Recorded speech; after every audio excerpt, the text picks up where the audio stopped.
नमस्ते। आज की हम इस वीडियो में MSME micro small medium enterprise जो डिलेड पेमेंट की समस्याओं से जूझ रहे हैं उनके पास क्या लीगल रेमेडी है और वो अपना केस कैसे स्ट्रॉन्ग बना सकते हैं वो हम डिस्कस करने वाले हैं। MSME कोई भी ऐसी इंडियन एंटरप्राइज जो गुड्स या सर्विसेज में डील करती है और वो रजिस्टर्ड है MSME डिपार्टमेंट के पास। ये जो है 3 कैटेगरीज में इनको डिवाइड कर दिया गया है उनके टर्नओवर और इन्वेस्टमेंट के बेसिस पर, माइक्रो, स्मॉल एंड मीडियम। तो क्या होता है कि जो बायर है जब वो सेलर के पास अप्रोच करता है कोई गुड्स खरीदने के लिए तो उनके बीच में एक म्यूचुअल कॉन्ट्रैक्ट होता है। अगर म्यूचुअल कॉन्ट्रैक्ट है तो बहुत ही बढ़िया बात है और पेमेंट जो है वो उस म्यूचुअल कॉन्ट्रैक्ट के अकॉर्डिंग हो जाएगी। और अगर म्यूचुअल कॉन्ट्रैक्ट नहीं है तो भी हमारे पास एक MSMED एक्ट है, यानी कि micro small medium enterprise development act. इस एक्ट के सेक्शन 15 से 24 जो है वो डिलेड पेमेंट्स के बारे में ही डील करते हैं और वो कहते हैं कि जो बायर है वो बाउंड है to make a payment to the seller within 45 days of the day of acceptance या डीम्ड एक्सेप्टेंस। अब डे ऑफ एक्सेप्टेंस या डीम्ड एक्सेप्टेंस क्या होता है?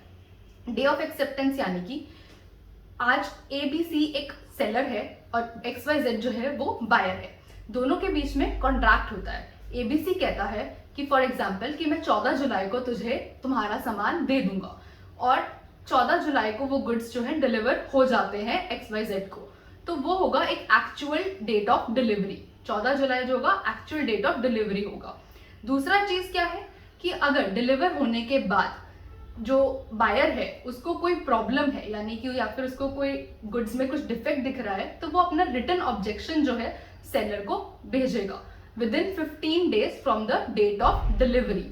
और जब वो ऑब्जेक्शन जो है रिमूव हो जाएगा या रेक्टिफाई हो जाएगा तो उस दिन हम कहेंगे कि ये day of acceptance of goods या सर्विसेज है। दूसरा चीज क्या है? Deemed acceptance. डीम्ड एक्सेप्टेंस क्या होता है कि जो गुड्स हैं वो डिलीवर हो गए हैं। अब गुड्स डिलीवर होने के 15 दिन के अंदर जो बायर है वो कोई भी रिटर्न ऑब्जेक्शन जो है सेलर को नहीं दे रहा और 15 दिन के एक्सपायर के बाद हम कहेंगे कि वो जो डिलीवर है गुड्स, वो बायर ने मान लिया है कि वो गुड्स डिलीवर हो ही गए हैं, तो हम उसे डीम्ड एक्सेप्टेंस कहते हैं क्योंकि उसने कोई अपनी ऑब्जेक्शन जो है वो सेलर को नहीं दी। तो ये सब है। अगर ये सब है और कोई भी मतलब डिले है पेमेंट में, तो आप अपना केस कैसे स्ट्रॉन्ग कर सकते हैं, हम थोड़ा उसके बारे में देख लेते हैं। तो केस स्ट्रॉन्ग करने के लिए सबसे पहली और इम्पॉर्टेंट चीज जो है आपके पास परचेज ऑर्डर या अग्रीमेंट वो होना चाहिए। कोई भी बिजनेस ट्रांजेक्शन को शुरू करने से पहले परचेज ऑर्डर या अग्रीमेंट का होना बहुत ज्यादा इंपॉर्टेंट है। परचेज ऑर्डर या अग्रीमेंट के जो पार्टी डिस्क्रिप्शन क्लॉज है उसमें आप बहुत क्लियरली मेंशन करेंगे कि जो सेलर है वो रजिस्टर्ड है एज एन MSME। दूसरी इंपॉर्टेंट चीज इसमें ये है कि जो परचेज ऑर्डर है वो कंपल्सरी है अगर आप अपनी एप्लीकेशन फाइल करते हैं before micro small enterprise facilitation council समाधान पोर्टल। इसके बारे में अभी हम डिस्कस करते हैं वीडियो में थोड़ा सा आगे। और तीसरी इंपॉर्टेंट चीज क्या है कि जो परचेज ऑर्डर है अगर वो ओरल है तो आप उसके कंसर्न में एक ड्यूली ड्राफ्टेड, अच्छे से ड्राफ्टेड एफिडेविट जो है काउंसिल में जाके सबमिट कर सकते हैं। नाउ सेकंड इंपॉर्टेंट चीज जो है वो है इनवॉइस या परफॉर्मा इनवॉइस। ये आपके पास होने चाहिए और इसमें भी क्लियरली आप मेंशन करेंगे कि जो सेलर है वो रजिस्टर्ड है एज एन MSME। तीसरी इंपॉर्टेंट चीज है डिलीवरी एंड एक्सेप्टेंस, यानी कि सेलर जो है वो ईमेल या लेटर के थ्रू बायर को ये बता रहा है कि हमने आपको जो गुड्स हैं वो डिलीवर कर दिए हैं। दूसरा कि सेलर जो है वो अपने पास जो भी वो गुड्स डिलीवर कर रहा है उसके सारे रिकॉर्ड्स अपने पास रखेगा।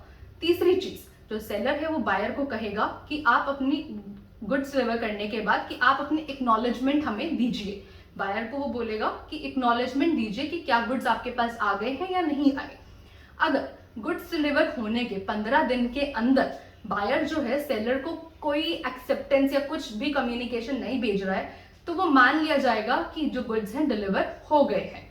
नाउ अब है फोर्थ इंपॉर्टेंट चीज है डिफेक्टिव गुड्स।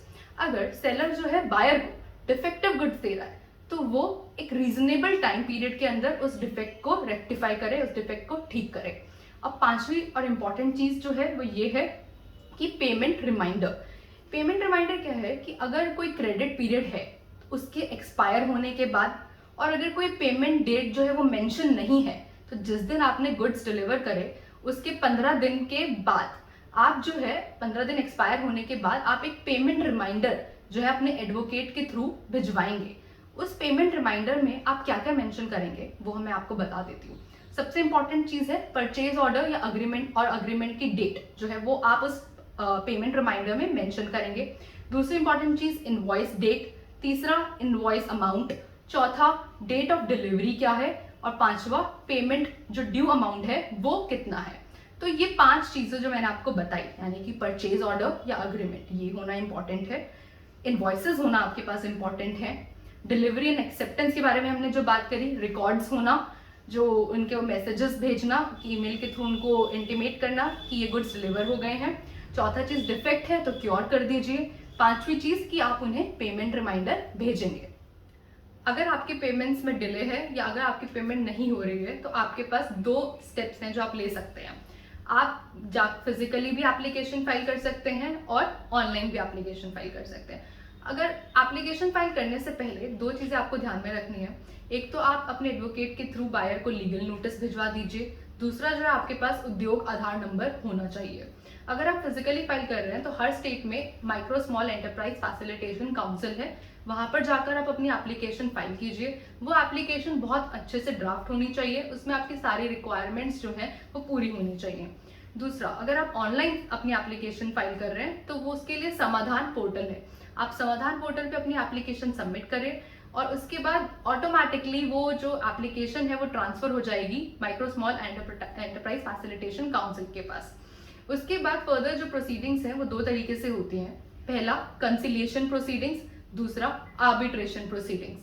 कंसिलिएशन प्रोसीडिंग्स जो है वो एक इनफॉर्मल सेटलमेंट होता है। अगर म्यूचुअल कंसेंट के साथ पार्टीज के बीच में, यानी कि बायर और सेलर के बीच में म्यूचुअल कंसेंट के साथ सेटलमेंट हो रहा है तो वो एक कंसिलिएशन अवार्ड पास होगा जो कि वैलिड अवार्ड होगा। उसके अगेंस्ट जो बायर है वो कोई अपील जो है नहीं लेकर जा सकता। कंसिलिएशन अवार्ड के अगेंस्ट बायर कोई भी अपील फाइल नहीं कर सकता है। अगर कंसिलिएशन प्रोसीडिंग्स फेल हो जाती हैं तो दूसरा ऑप्शन है आर्बिट्रेशन का। ये थोड़ा फॉर्मल प्रोसीजर है। इसमें क्या होगा कि आर्बिट्रेशन प्रोसीडिंग्स में होने के बाद जजमेंट या डिग्री अवार्ड पास होगा। अगर कोई भी बायर या सेलर सेटिस्फाई नहीं है उस अवार्ड से तो वो उस अवार्ड को चैलेंज भी कर सकता है कोर्ट में जाके। बट अगर बायर अगर उस अवार्ड को चैलेंज कर रहा है तो उसे 75% of the award amount submit करना ही होगा। तो और दूसरी इंपॉर्टेंट चीज जो है, ये जो अवार्ड है ये विद इन 90 डेज जो है पास किया जाएगा।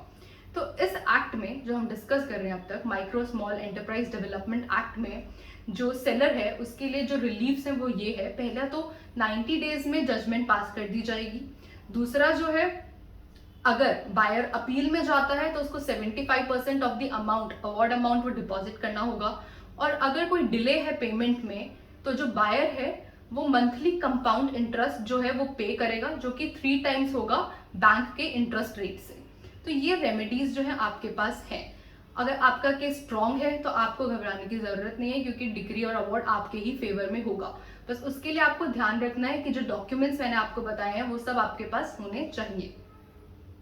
अगर आपको इस टॉपिक से रिलेटेड कोई भी लीगल क्वेरी है तो आप मुझे मेल कर सकते हैं मेरी मेल आईडी पर। और अगर आपको ये वीडियो पसंद आई हो तो इस वीडियो को लाइक जरूर कीजिएगा and don't forget to subscribe to my channel. Thank you so much for watching.